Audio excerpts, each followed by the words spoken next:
کیا ایمان میں کمی بیشی ہوتی ہے اور اس کے مختلف درجات ہوتے ہیں یا نہیں؟ دارالعلوم وقف دیوبند کے فتاوے سے، اور اس میں لکھا ہے صاف طور پر کہ وہ ایمان جو کفر کے مقابلے میں ہے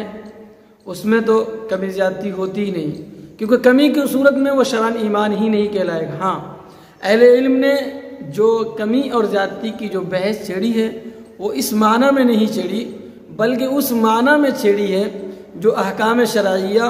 اور تقوی اختیار کرنے کے بعد میں جو ایک نور پیدا ہوتا ہے دل کے اندر،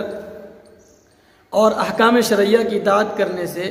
اعمال صالحہ میں روز بروز جو اضافہ ہوتا ہے اور مخالفت کرنے کی صورت میں جو گناہ کا صدور ہوتا ہے اس کو ایمان میں کمی زیادتی کہا گیا ہے۔ اور یہ صورتحال حضرات صحابہ کرام رضوان اللہ علیہم اجمعین میں بھی پائی جاتی تھی۔ اہل علم نے اس کے علاوہ بھی دوسرے معنی بیان کیے ہیں،